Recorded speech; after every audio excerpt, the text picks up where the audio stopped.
हेमंत अत्री जी है, जाने माना चेहरा है, जाने माने पत्रकार है, दशकों का पत्रकारिता का उनका अनुभव। हेमंत जी, बहुत बहुत स्वागत आपका कार्यक्रम में।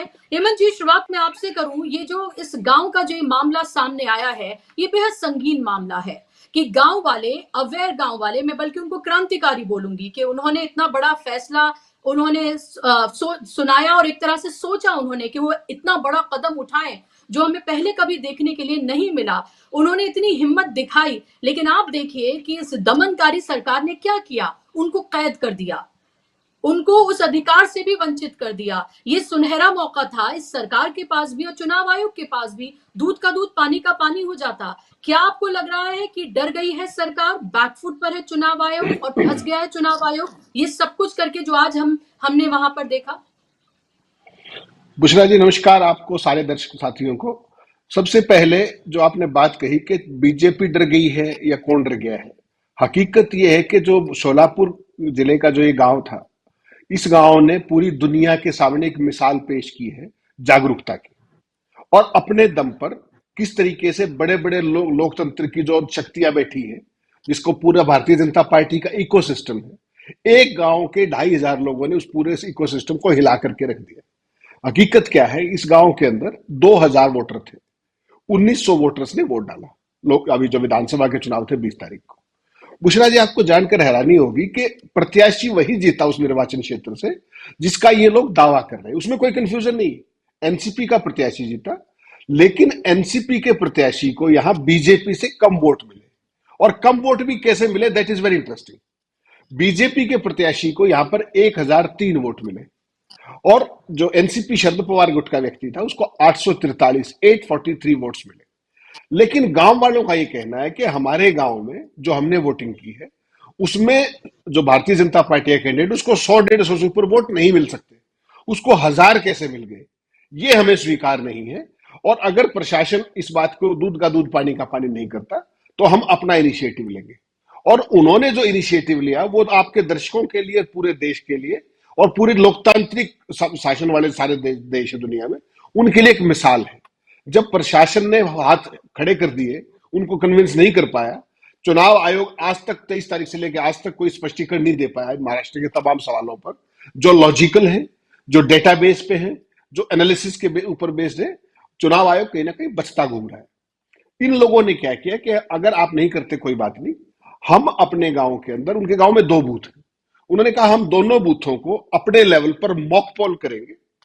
बाकायदा उसके अंदर उन्होंने पोस्टल बैलेट छपवाए, सारे के सारे बैलेट बॉक्सेस छपवाए, और कैमरा की व्यवस्था की, सीसीटीवी कैमरा की, जैसे चुनाव आयोग कराता है वैसे।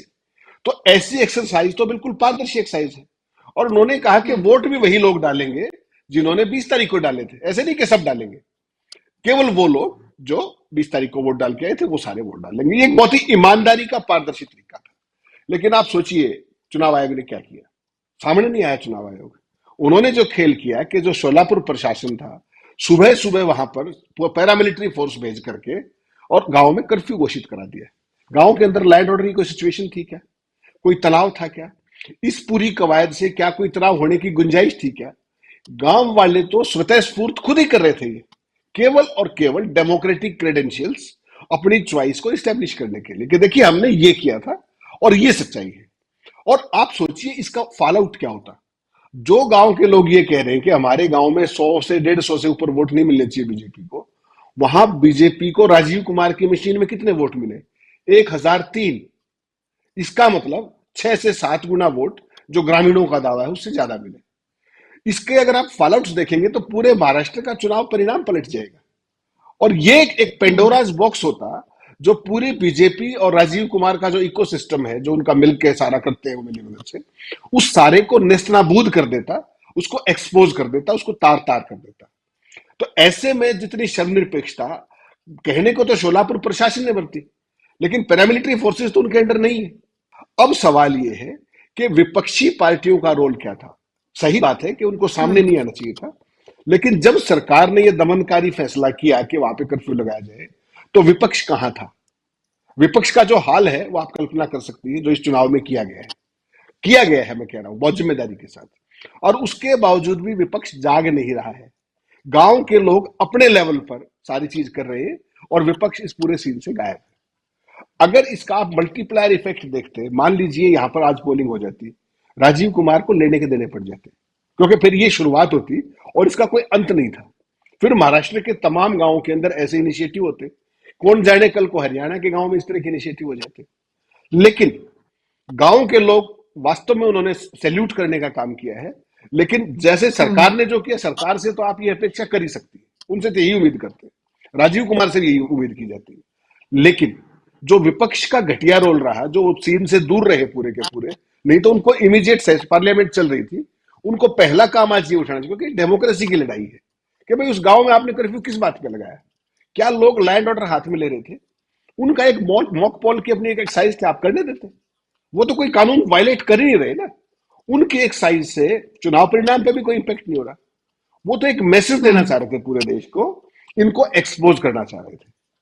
तो सरकार ने जो किया वो किया, लेकिन विपक्ष ने जो हरकत की उस पर मुझे बहुत ज्यादा मतलब ये है कि वो डेमोक्रेसी के लिए लड़ भी रहे क्या। वरना आप देखिए जी। कांग्रेस पार्टी का जो इस लोकसभा चुनाव के अंदर जो घोषणा पत्र था, आपको ध्यान, उसमें उन्होंने क्या कहा था, उन्होंने कहा था कि अगर हम सरकार में आए तो ऐसी व्यवस्था करेंगे कि सारे वोटिंग मशीन के साथ साथ वीवीपैट के भी सारे मशीन वोट काउंट होंगे। ये कहा था या नहीं कहा था। हाउस को जी। चलते हुए 7 दिन हो गए, स्थगित हो जाता है अलग बात है, आज चला है थोड़ी बहुत देर। ये इशू आपने सुना अभी तक कहीं पे, जबकि सबसे बड़ी लड़ाई ये है। आज जो सोलापुर के किसान लोगों के साथ हुआ वो सबसे बड़ी लड़ाई है, अभी तक आपने कोई बाइट देखा। तो ये विपक्ष की नॉन सीरियसनेस है। विपक्ष को एक बात समझ में नहीं आ रही है कि ये उनके सर्वाइवल का भी सवाल है। भारतीय जनता पार्टी का जो सिस्टम है, जो राजीव कुमार का जो सिस्टम है, कांग्रेस मुक्त भारत केवल करने की बात है, एक्चुअल में वो विपक्ष मुक्त भारत करने की तरफ चल रहे हैं। और ये इनको समझ में नहीं आ रहा है विपक्षी दलों को। वो किसी बात पे अड़े हुए, कोई कहता है अडानी का नाम मत लो, कोई कहता है संभल का नाम मत लो, कोई कहता है ये हमारी बात नहीं उठाते। कौन सी ऐसी बात है जिस पर विपक्ष सहमत नहीं है? सब बातों पर सहमत है। जो सबसे बड़ी बात है वो डेमोक्रेसी को बचाने की है। क्या उस पर आपने जी। एक शब्द सुना अभी तक? जो खड़गे साहब ने कहा, हाउस से बाहर कहा कि हम भारत जोड़ो यात्रा टाइप की एक यात्रा निकालेंगे ईवीएम को लेकर के। लेकिन क्या जो पूरा घटनाक्रम है, जो राजीव कुमार का अब तक का पूरा कार्यशैली रही है, क्या उनके खिलाफ इंपीचमेंट मोशन आना चाहिए नहीं आना चाहिए? वैसे तो सरकार मानेगी नहीं। आज विपक्ष के पास पब्लिक डोमेन में सारा डेटा मैनिपुलेशन के तमाम कागजात मौजूद है, तथ्य मौजूद है, कैसे कहां पर कितने वोट कटे, कैसे कहां पर कितने वोट बढ़े, रिकॉर्ड टाइम के अंदर रिकॉर्ड वोट कैसे बढ़ गए। उन सारी बातों पर अगर विपक्ष सीरियस है तो उनको इंपीचमेंट मोशन लाना चाहिए नहीं लाना चाहिए? अगर वो लाएंगे तो उस पर बहस करानी पड़ेगी और पूरा देश देख लेगा कि किसके तथ्य ठीक है किसके गलत है। निश्चित है जी। सरकार के पास बहुमत है, सरकार इंपीचमेंट मोशन को गिरा देगी, लेकिन देश के लोगों के सामने विकल्प खुल जाएगा कि कौन सच कह रहा है कौन झूठ कह रहा है। क्या विपक्ष को इतनी भी समझ नहीं है? वो भी हम ही बताएंगे। सवाल ये नहीं है बुशरा जी, सवाल ये है कि भारतीय जनता पार्टी के इकोसिस्टम ने देश की डेमोक्रेसी को तो हाईजेक जो किया है वो किया है। विपक्ष के अंदर उनकी ऐसी कौन सी सेंध है कि एक्स मुद्दे पर तृणमूल मना कर देती है, वाई मुद्दे पर सपा कर देती है, और डेमोक्रेसी को बचाने जैसे मुद्दे को अभी तक 7 दिन से छेड़ा ही नहीं गया। चुनाव सुधारों की कोई बात ही नहीं की गई। तो ये जो नॉन सीरियसनेस है, ये देश को कहीं का नहीं छोड़ेगी। इस गांव के लोगों ने एक ये पहल की, ये वास्तव में जी। सैल्यूट लायक पहल है, पूरे देश ने देखा। लेकिन सवाल ये है कि राजीव कुमार और सरकार को डर क्या था? सरकार को डर ये था कि अगर इस गांव में वास्तव में अगर 100-150 वोट बीजेपी के निकलेंगे तो वो मुंह दिखाने लायक नहीं बचेंगे। उनके सारे दायरे, क्योंकि ये व्यवहारिक है, प्रैक्टिकल है, बिल्कुल ट्रांसपेरेंटली लोग कर रहे थे, तो इनके तोते उड़े हुए थे हाथों के कि ये हो क्या गया है। तो इसलिए इन्होंने ये कर तो दिया, लेकिन मुझे लगता है कि इस पे जुडिशरी को भी सुओ मोटो कॉग्निजेंस लेना चाहिए कि कौन से ऐसे कारण थे कि कर्फ्यू लगाना पड़ा। क्या कारण था? कोई लड़ाई तो हो नहीं रही थी, लैंड ऑर्डर की तो कोई सिचुएशन थी नहीं, किसी भी तरीके का सामाजिक सांप्रदायिक तनाव नहीं था। ये सारी चीज मुझे लगता है डेमोक्रेसी को बचाने की लड़ाई है।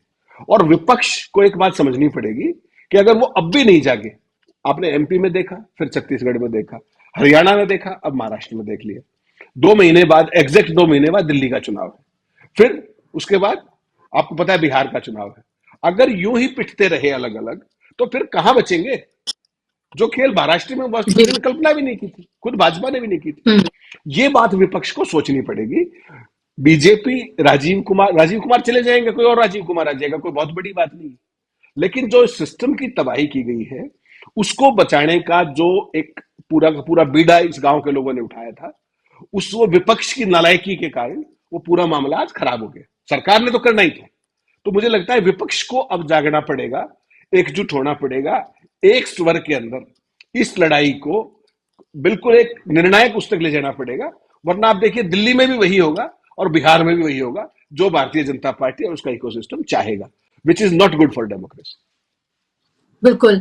तो ये लड़ाई वैसे भी लोकतंत्र और संविधान को बचाने की है गिरीश जी। और जो कुछ हो रहा है देश में वो सब देखा जा रहा है कि आप अडानी का नाम पार्लियामेंट में नहीं ले सकते। आज चल पाई, इसीलिए चल पाई कि इस तरह की सहमति बनी कि आप संभल की बात कर लीजिए, लेकिन अडानी की बात आपकी जबान पर नहीं आनी चाहिए। पार्लियामेंट के बाहर हालांकि इंडिया गठबंधन ने इसको लेकर शोर शराबा किया, इसको लेकर नारेबाजी की, अपनी तरह से उन्होंने तमाम मामले को उठाया, लेकिन पार्लियामेंट के अंदर ऐसा नहीं हो पाया। तो ऐसा लगता है कि अडानी देश देश अडानी जो है वो बन चुका है। लेकिन चुनाव आयोग को लेकर जो ये गंभीर सवाल उठ खड़े हुए हैं, आज कांग्रेस का एक डेलीगेशन मिलने जाएगा, 5 बजे का वक्त मुकर्रर किया गया है। कोई उम्मीद आपको इसमें दिख रही है, या आपको लग रहा है कि जो बात चिट्ठी में लिखकर भेजी है वही बात अब बस सामने बैठकर राजीव कुमार अगर होंगे उस मीटिंग में, वो इस डेलीगेशन को बोल देंगे? तो आखिर फिर आगे करना क्या होगा? इस तरह के हमारे सामने एग्जाम्पल आ रहे हैं, जो सोलापुर का एक गांव है जिन्होंने बताया है कि ऐसा किया जा सकता है, जिसके बाद दूध का दूध पानी का पानी हो जाएगा, लेकिन उनको वो भी करने नहीं दे रहे। तो ये क्या एक लोकतंत्र का सिर्फ एक ढकोसला बचा है? क्योंकि ये बातें तो एक डिक्टेटर की होती हैं जो फिलहाल हो रही हैं। बुशरा जी देखिए, ये शिंदे साहब बीमार नहीं हो रहे बार बार, आप इसको समझिए। हम्म। इसको ये महायुति बीमार हो रही है, ये वो गठबंधन बीमार होता है बीच बीच में। जब जो उनकी बातचीत, जो उनकी बार्गेनिंग, जो भी उनका मोल भाव है, जब वो डिरेल होता है तो तबीयत खराब हो जाती है। अगर वो हॉस्पिटल चले जाए तो उनकी तबीयत खराब, और ना जाए तो बीजेपी की तबीयत खराब। तो ये दोनों जुड़े हुए हैं आपस में। दूसरा, आपने बड़ा महत्वपूर्ण बात कही, आपने कहा कि साहब क्या कोई राज है? राज एक नहीं है, राज बहुत ज्यादा है। और दुनिया में अगर कोई व्यक्ति कितना ही ताकतवर हो, स्वयंभू ताकतवर, वो सबसे ज्यादा डरता किस व्यक्ति से है? राजदार से डरता है, हमराज से डरता है।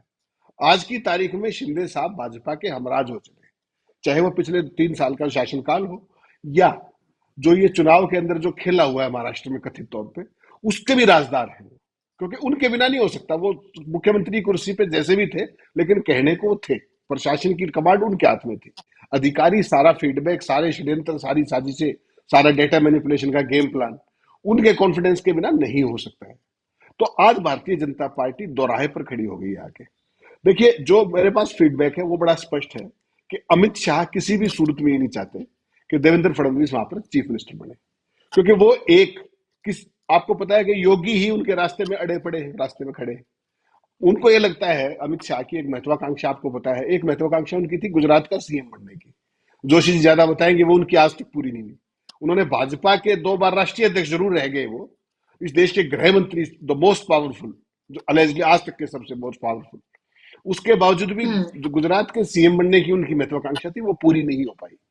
अब उनकी इच्छा सबको पता है प्रधानमंत्री बनने की, स्वाभाविक है। Is the next basically powerful man after Modi. अब समस्या क्या है कि अगर एक तो योगी का इलाज नहीं कर पा रहे, वो बड़ी कोशिश की उन्होंने लोकसभा चुनाव के बाद कि कोई निपटारा हो जाए, लेकिन योगी भी कोई छोटे तो है नहीं, उन्होंने भी सारा खेल आरएसएस के साथ कर दिया। अब फडणवीस की भी वही स्थिति है। अमित शाह नहीं चाहते कि वो किसी भी सूरत में सीएम बने, एक और व्यक्ति खड़ा हो जाए योगी के बाद दिल्ली की कुर्सी के लिए।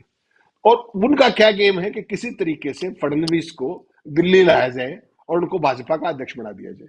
उसमें उनको कोई समस्या नहीं, क्योंकि वहां तो 2 ही आदमी की चलती है। फडणवीस भी ऐसे ही रहेंगे जैसे नड्डा रहते। और यहाँ पर जो खेल करना है, कोई भजनलाल शर्मा टाइप का या मोहन यादव टाइप का कोई भी व्यक्ति पकड़ के किसी को बिठा दो, वो रिमोट कंट्रोल से संचालित होता रहेगा। हरियाणा में भी एक्सपेरिमेंट चल ही रहा है, छत्तीसगढ़ में चल रहा है, सब जगह चल रहा है। और बीजेपी को यही सूट भी करता है, ये रिमोट कंट्रोल से संचालित गेम चले। अब समस्या क्या है कि अब शिंदे की महत्वाकांक्षाएं बहुत बढ़ गई। शिंदे का ये कहना है साफ साफ कि भाई मेरे नेतृत्व में चुनाव हुआ था, मेरे कारण ही आप सत्ता में आए हैं, सीट कम हुई तो क्या हुआ? बिहार में भी तो ऐसे ही है। तो वो एक प्रेसिडेंट उन्होंने अड़ा दिया है बीच में। तो भारतीय जनता पार्टी, दिल्ली का भी खेल आपको पता है, उनके पास 7 सीटें भी, 7 एमपी है। अब अगर उसको तोड़ेंगे, उसकी पार्टी को, सांसदीय दल को या विधायक दल को, तो उसका भी एक मैसेज खराब जाएगा। क्योंकि यही सिचुएशन आगे बिहार में होने वाली है। दिल्ली में भी कोई एलआई उनके पास पहले भी नहीं। तो ये जो सारा घटनाक्रम है, ये एक तो है स्वतंत्र स्फूर्त, जो सबकी अपनी अपनी महत्वाकांक्षाएं हैं। एक तरफ फडणवीस है, एक तरफ शिंदे है।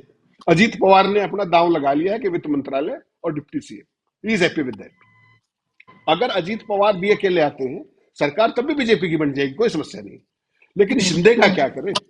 शिंदे को लो तो समस्या, वो गृह मंत्रालय मांग रहे, पहले तो मुख्यमंत्री मांग रहे, मुख्यमंत्री ना दो तो गृह मंत्रालय मांग रहे। महाराष्ट्र में गृह मंत्रालय का मतलब पता है आपको, उगाई से लेकर के सारे कार्यक्रम जो भी होते हैं उसमें गृह मंत्रालय। दोगे तो फंसोगे, नहीं दोगे तो फंसोगे। ऐसी सूरत में बीच का रास्ता जो निकालने के लिए, अब आप बताइए, जिस घटनाक्रम के बाद 3 मीटिंग हो चुकी है अमित शाह के साथ, जेपी नड्डा के साथ, जिस चीज का सॉल्यूशन वो नहीं निकाल पा रहे, जिस विवाद का कथित तौर पर, आपको क्या लगता है ये रूपाणी और ये सीतारामन निकाल लेंगे? संभव ही नहीं है। उनको भी एक सिंबोलिज्म के तहत भेजा गया है। जो डील है वो शिंदे के साथ भी थ्रू हो चुकी है। अब केवल फडणवीस को मनाने की कवायद चल रही है, क्योंकि आरएसएस का रोल वही हो गया है जो उन्होंने उत्तर प्रदेश में किया था। अगर आपको ध्यान हो 17 में मनोज सिन्हा को तो शपथ दिलाने की पूरी तैयारी थी, उन्होंने सलामी भी ले ली थी जाकर के। किस तरीके से योगी ने आरएसएस के थ्रू पूरा गेम पलटा था, और वो आज तक उस गलती को ठीक नहीं कर पाए, मोदी और अपने अमित शाह। तो वैसी ही चीज देखिए, मोदी जी चाहते हैं कि फडणवीस सीएम बन जाए, उसमें कोई समस्या नहीं है, लेकिन अमित शाह के स्कीम ऑफ थिंग्स में वो फिट नहीं होते। ये सारा गेम प्लान चल रहा है, इसमें कौन प्रिवेल करेगा कौन नहीं करेगा। लेकिन एक चीज तो बड़ी स्पष्ट है ना, कि जनता में एक मैसेज चला गया, 23 तारीख को रिजल्ट आया था, और 10 दिन अब तक कोई भी सरकार गठित नहीं हो पाई, एक बात। और दूसरी सबसे महत्वपूर्ण बात, अगर वहां पर आप देखिए, अगर विपक्ष को मैंडेट मिला होता तो 26 तारीख की रात को वहां राष्ट्रपति शासन लगता या नहीं? 100% लगता, क्योंकि असेंबली की टर्म खत्म हो चुकी है।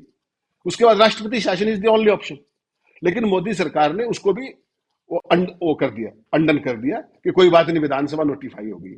जबकि टर्म खत्म होगी तो विधानसभा से उससे पहले शपथ होनी चाहिए। अगर विपक्ष होता, मान लीजिए महायुति की सरकार होती, उसकी महाविकास अघाड़ी की सरकार होती, और उनको 2 दिन में सरकार नहीं बना पाते, स्वाभाविक है ये 10 दिन में भी नहीं बना पाते, तो फिर ये राष्ट्रपति शासन लगा के वहां तोड़फोड़ करते। तो ये सारा घटनाक्रम भी किस तरीके से इन्होंने जनादेश लिया है, किस तरीके से अब सारा खेल चल रहा है, ये महाराष्ट्र की जनता भी देख रही है उसको। एक बार वो ठगे जा चुके हैं, दूसरे बार ठगने की तैयारी चल रही है। फडणवीस अपने गेम खेल रहे हैं, शिंदे अपने गेम खेल रहे हैं, केंद्र अपने गेम खेल रहा है, रिमोट कंट्रोल की तलाश जारी है। देखते हैं किस दिशा में जाएगा। खेल रोचक है, और कल मुझे लगता है मुख्यमंत्री का नाम पर्ची से ही निकलेगा, चाहे किसी का भी निकले। इवन फडणवीस का भी नाम आया तो उसमें पॉपुलर की उसकी बात नहीं है, वो दिल्ली की पर्ची से ही निकलेगा, ये आप निश्चित मान के चलिए। जी, बिल्कुल। क्योंकि देवेंद्र फडणवीस की जो हँसती हुई तस्वीरें हमने शुरू में देखी थी, वो थोड़ी गायब अभी लग रही हैं, क्योंकि उनको भी अभी ये संशय है कि अगर वसुंधरा राजे को साइडलाइन किया जा सकता है, अगर शिवराज सिंह चौहान को किया जा सकता है, उनके चेहरों पर चुनाव लड़े गए, उनकी योजनाओं पर चुनाव लड़ा गया, तो फिर खासतौर पे शिवराज सिंह चौहान, जो उनकी योजना थी, और वहां तो बहनें उनको मामा कह के बुलाती थी, और वहां सब देखिए जो किया गया, तो क्या यहाँ पर नहीं किया जा सकता है? ये एक बड़ा सवाल है, और इसीलिए अभी तक इस पर पूरी तरीके से सस्पेंस बरकरार है। अलग-अलग तरह की बातें आ रही हैं। संजय सिरसाट जो हैं, जो कि उद्धव ठाकरे, माफ कीजिएगा, शिंदे गुट के जो एमएलए हैं, उन्होंने उनसे जब पूछा गया कि क्या सरकार में शामिल होंगे या नहीं होंगे, तो उन्होंने कहा अभी कुछ नहीं कहा जा सकता, और ये आज उन्होंने कहा है।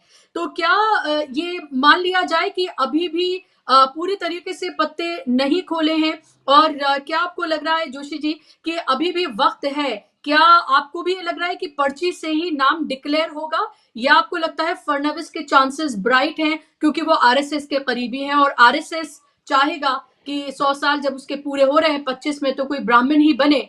लेकिन जातीय समीकरण भी देखना है, क्योंकि इस जिस तरह से विपक्ष मुखर है जातिगत जनगणना, सामाजिक न्याय, बराबरी, इस तमाम मुद्दों को लेकर, तो उसे अपनी वो पॉलिटिक्स भी तो अपने हाथ में रखनी है। तो ऐसे में या तो कोई मराठा या कोई ओबीसी चेहरा भी हो सकता है। नहीं, निश्चित तौर पे नहीं है, बिल्कुल। ये एक बिफुलिंग एक्सरसाइज है। और चुनाव आयोग, देखिए एक बात बड़ी स्पष्ट है, महाराष्ट्र के सारे नाटकीय, उसके बाद नाटकीय जनादेश में कहता हूं उसको, उसके बाद चुनाव आयोग कंप्लीटली बैकफुट पर है। था क्या कि करना तो थोड़ा सा था, वो हो गया बहुत ज्यादा। और ये जो चुनाव परिणाम आया है, इसको जस्टिफाई करना बड़ा मुश्किल हो रहा है। तो इसमें मुझे लगता है कि राजीव कुमार को इनाम मिलने की बजाय झाड़ भी पड़ी होगी, और नहीं पड़ी होगी तो पड़ने वाली होगी। ऐसे में वो एक, आपको पता है लोकसभा चुनाव से पहले अगर आपको याद हो तो 28 राजनीतिक दल लगातार चुनाव आयोग से टाइम मांगते रहे 2.5 महीने तक। उनको टाइम नहीं दिया चुनाव आयोग ने। 28 मेन राजनीतिक दल, दैट इंक्लूडेड कांग्रेस ऑल्सो, उनको समय नहीं दिया। और आज जो चुनाव आयोग को, जो महाराष्ट्र के बाद उन्होंने एक सिंपल मेमोरेंडम दिया कि भाई ये गड़बड़ियां हुई हैं, और चुनाव आयोग कह रहा है कि आप आइए, हम आपको स्पष्टीकरण भी देंगे और हम आपसे बात भी करेंगे। तो इसका एक मायने होते हैं एक चीज के बिटवीन द लाइंस, कि election commission Rajiv Kumar is completely on back foot, और वो ये चाह रहे हैं कि किस तरीके से जो विपक्ष का और देश का गुस्सा है वो थोड़ा सा डाइल्यूट हो जाए। वो बिल्कुल न्याय नहीं करेंगे, लेकिन वो दिखना चाहते हैं कि हम देखिए सुन रहे हैं, हम न्याय करना चाहते हैं। ऐसी कोई ना तो उनकी ट्रेनिंग है, ना वो ऐसा करने की मंशा रखते हैं।